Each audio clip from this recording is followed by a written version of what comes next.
तुम बांझ हो बांझ। कितनी बार तुम्हें कहा है सुबह सुबह मेरे मुंह न लगा करो तुम। गोरी बहन, मैं यहाँ पर सुबह से बैठी हुई थी और आपसे पहले भी बैठी हुई हूँ। अगर आपको मेरे साथ बैठा अच्छा नहीं लगता तो यहाँ से चली जाओ। ओए होए होए, बढ़िया है, मुझे यहाँ से निकालने वाली मत मार। अब बांझ तो नहीं हूँ, मेरा बेटा जंगल में सबसे ज्यादा खूबसूरत है। तुम्हें क्या पता बेटा क्या होता है। ये वो ताने थे जो चिड़िया को रोजाना सुनने पड़ते थे। टूटे हुए दिल और कौवी की बातें सुनकर चिड़िया वहां से वापस अपने घर की तरफ उड़ पड़ती है। क्या हुआ चिड़िया, बहुत ज्यादा परेशान दिख रही हो आज तुम तो। आज फिर गौरी कवि ने मुझे बांझ बांझ के ताने दिया। ऊपर वाला अगर मुझे अंडा नहीं देता तो मुझे जो मेरी जान ही ले ले। ऐसा कहते हुए मम्मा चिड़िया रोने लग जाती है। चुप कर जाओ रानो, ऐसा रोने से कुछ नहीं होता। मैंने फैसला कर लिया है, बस मैं करूँगी। रानो तुमने क्या फैसला कर लिया है। मेरी सहेली ने 2 अंडे दिए हैं, मैं अपनी एक सहेली से 1 अंडा गोद लूंगी। रानो, मगर कोई अपना अंडा तुम्हें गोद क्यों देगा। वो मेरी बचपन की सहेली है, वो मेरी बात जरूर मान लेगी। मैं जाऊंगी, जरूर जाऊंगी। दूसरे दिन सुबह सवेरे ही चिड़िया अपने दोस्तों सहेली रौन चिड़िया के घर जाती है। चिड़िया की सहेली रौन चिड़िया अपने अंडों के ऊपर बैठी हुई थी।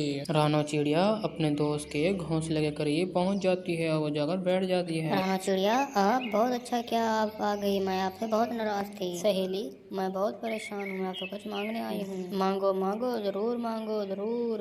मैं मर जाऊंगी, मैं मर जाऊँ। पंछियों के ताने सुन सुन कर आप इन दोनों में से 1 अंडा मुझे गोद दे दे। रानो चिड़िया की दोस्त उसकी बात सुनकर चुप हो जाती है। सहेली, मुझे ना करना, मैं बहुत ज्यादा आस लेकर आपके पास आई हूँ। कल कैसा होगा मैं नहीं जानती। क्या इस अंडे से निकलने वाला बच्चा आपको अपनी माँ समझेगा। मुझे तो नहीं समझेगा, वो मेरा बच्चा होगा। अगर वो मुझे अपनी माँ समझे ना समझे, मगर मैं उसे अपना बेटा जरूर समझूंगी, कसम से।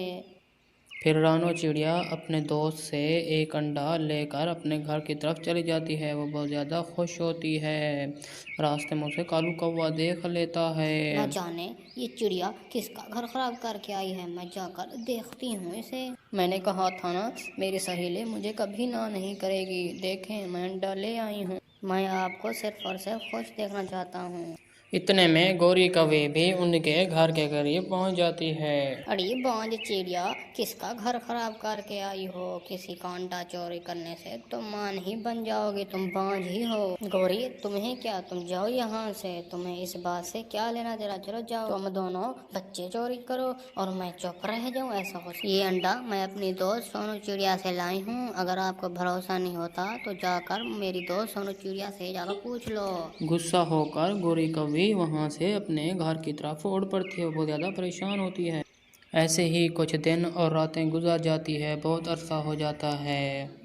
उसी अंडे में से एक बेटा पैदा होता है। मम्मा चिड़िया और चाचा चिड़िया उसका नाम कुकू रख देते हैं। कोको के पापा, मुझे कोको की चोंच बड़ी खूबसूरत लगती है। अब हमारे घर में भी रौनक लग गई है, मैं बहुत खुश हूँ। मम्मा पापा, आप मुझे उड़ना सिखा दें प्लीज प्लीज। ठीक है कोको बेटा, आप कुछ दिन सब्र कर लें, मैं आपको उड़ना सिखा दूंगा। चाचा चिड़िया अपने बेटे के लिए मीठे मीठे फल लाता और मम्मा चिड़िया अपने बेटे का घर पर ख्याल रखती। अब वो परिवार बहुत ज्यादा खुश होने लगा था, वो बहुत खुश थे। ऐसे ही कुछ दिन और बीत जाते हैं। वो सब खुश होते हैं। सोनू चिड़िया तुम्हारा नाम है और ये क्या आपकी बेटी है। जी जी गौरी बहन, मेरा नाम सोनू चिड़िया है और ये मेरी ही बेटी है। ओए बदकिस्मत चिड़िया, कोई अपनी गोद खाली करता है, तुमने चिड़िया को अपना बेटा दे दिया। वो मेरी दोस्त थी, कोई गैर तो नहीं है। आजकल के दौर में कोई सहेली वगैरह नहीं होती, तो वो तुम्हारा बेटा है। जाओ और अपने बेटे को वहाँ से ले आओ। गौरी चलो यहाँ से चली जाओ, मैं तुम्हारी इन शैतानी बातों में नहीं आने वाली। वो उसका नसीब, उसे बेटा हुआ या बेटी हुई। गौरी गुस्सा होकर वहां से वापस चल पड़ती है अपने घर की तरफ। अगर तुम चाहो तो मैं कुकू को रोजाना इस नदी पर ले आई करूँगी। तुम भी अपनी बेटी को रोजाना ले आई करो यहाँ पर। नहीं नहीं सहेली, मेरा जब दिल करेगा मैं आपके घर आकर अपने बेटे को मिल लिया करूँगी। जग्गू मेरा भी बेटा है। मैं अपने बेटे की शादी अपने भाई की बेटी से करवाऊंगा। मैंने अपने भाई को वचन दिया है। जैसा तेरा भाई वैसी तेरी भतीजी होगी, आवारा लफंगी, सारा दिन जंगल में घूमने फिरने के अलावा उन्हें कोई काम तो नहीं मिलता। तुमने मेरी भतीजी को आवारा कहा। तुम्हारी जबान आजकल बहुत चलने लगी है, तुम्हें सिखाना पड़ेगा। मार लो जितना मारना है मार लो, मगर मैं अपने जग्गू की शादी अपनी बहन की बेटी से ही करवाऊंगी। इतना बोलते हुए गौरी घर से बाहर की तरफ उड़ पड़ती है। वो बुढ़ा मरता ही नहीं है चिड़िया, उसने मुझे यहाँ मारा, मेरे पंख पर मारा, मेरी पसलियां दर्द कर रही हैं। गौरी बहन एक न एक को तो हार मारनी होगी, तुम हार मान लो। जग्गू की शादी कालू को अपने भाई की बेटी से करने दो। चिड़िया गधे जैसी नाक है उसकी और आंखें ऐसी जैसी डायन की हो, सुंदर होती तो मैं मान जाती। पूरा दिन घूमने के बाद रात को जग्गू भी अपने घर की तरफ वापस आ जाता है। मारा मारा जग्गू बेटा, तुम्हारे पापा ने आज मुझे बहुत मारा, मेरे पसलियां दर्द कर रही हैं। माँ क्या हुआ था? फिर वही मेरी शादी की बात पर लड़ाई हुई होगी। जग्गू बेटा, तुम्हारा बाप तुम्हारी शादी अपने भाई की बहन से करवाना चाहता है, जरा उसे देखा है जैसे डायन हो, और मैं तुम्हारी शादी अपनी बहन से करवाना चाहती हूँ। कितनी खूबसूरत है तुम्हारी मम्मा की तरह। माँ मैंने आपको कितनी बार कहा है इस बात पर झगड़ा मत किया करें, जब समय आएगा देखा जाएगा। समय आ गया है बेटे, तुम अपने पिता को कह दो कि तुम अपनी मासी की बेटी से शादी करना चाहते हो और किसी से नहीं। जग्गू खामोशी के साथ बगैर कोई जवाब दिए अपने घोंसले में सो जाता है। और वो कल फिर मम्मा पापा में बहुत ज्यादा लड़ाई हुई, पापा ने मम्मा को मारा।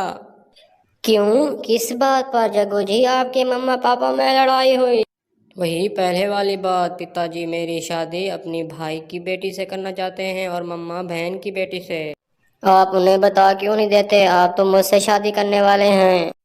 मुन्नी मैं कैसे बताऊं, पापा से डर लगता है और मम्मा भी मारेगी मुझे बहुत। अगर डर लगता है तो फिर क्या जरूरत थी मुझसे इश्क करने की? फिर जाओ और अपने चाचा या मासी की बेटी से ही शादी कर लो। नहीं नहीं मुन्नी जी, मैं शादी तो बस आपसे ही करूंगा।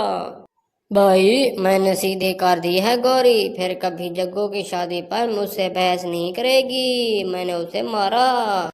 चाचा जी मैंने मिठाई बनाना भी सीख लिया है, मैं अपने चाचा जी के लिए मिठाइयाँ बनाया करूँगी।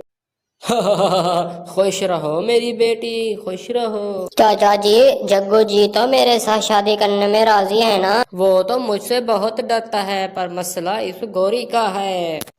चाचा जी चाची गौरी की बहन की बेटी तो चुड़ैल की तरह दिखती है। दूसरी तरफ गौरी भी अपनी बहन की तरफ गई हुई थी। कहाँ है मेरी भांजी, नजर नहीं आ रही। वो काला बुढ़ा कौवा फिर से कल मेरे साथ लड़ाई करने लगा, कहता है मैं अपने बेटे की शादी अपने भाई की बेटी से ही करूँगा। बहन अगर कालू इस शादी से खुश नहीं है तो उसे अपने बेटे की शादी अपने भाई की बेटी से करने दो। ना तुम ऐसी बात फिर दोबारा मत करना, तुम बता देना मेरी भांजी को कि मैं आई थी, मैं अब घर वापस चलती हूँ। इसी तरह कुछ दिन गुजर जाते हैं और फिर होता है। जग्गू कल तुम मुझे यहाँ से बिहा के ले जाओ, वरना मैं किसी और कौवे से शादी कर लूंगी। मुन्नी ऐसे तो मत बोलो यार प्लीज। जो करना है जल्दी करो, अगर तुमने मुझसे शादी नहीं की तो मैं यहाँ से चली जाऊंगी, फिर मत कहना। ठीक है कल तुम फिर तैयार हो जाना, मैं तुम्हें कल बिहाने के लिए आ जाऊंगा। जग्गू फिर अपने घर की तरफ और पड़ता है और वहाँ जाता है तो तेरी भतीजी डाइन है, वो खा जाएगी मेरे बेटे को। तू चुप कर जा काली कव्वी, मुझे पता है मैंने किससे शादी करनी है। जग्गू चुप करके अपनी जगह पर सो जाता है। फिर दूसरे दिन जग्गू मुन्नी से भागकर शादी कर लेता है। चाची चिड़िया, मैंने और मुन्नी ने भागकर शादी कर ली है और अब मुझे बाबा से बहुत डर लग रहा है। जग्गू बेटा ये तुमने ठीक नहीं किया, तुम्हें अपने माँ और अपने बाप की मर्जी से शादी करनी थी, अब तुम्हारे बाबा बहुत गुस्सा करेंगे। फिर चिड़िया उन दोनों के साथ जग्गू के घर की तरफ रवाना हो जाती है। जग्गू बेटा ये कौन है तुम्हारे साथ? मैं बताती हूँ गौरी बहन, तुम्हारे बेटे ने इससे शादी कर ली है, अब ये तुम्हारी बहू है। कालू और गौरी एक दूसरे का मुंह देखते रह जाते हैं।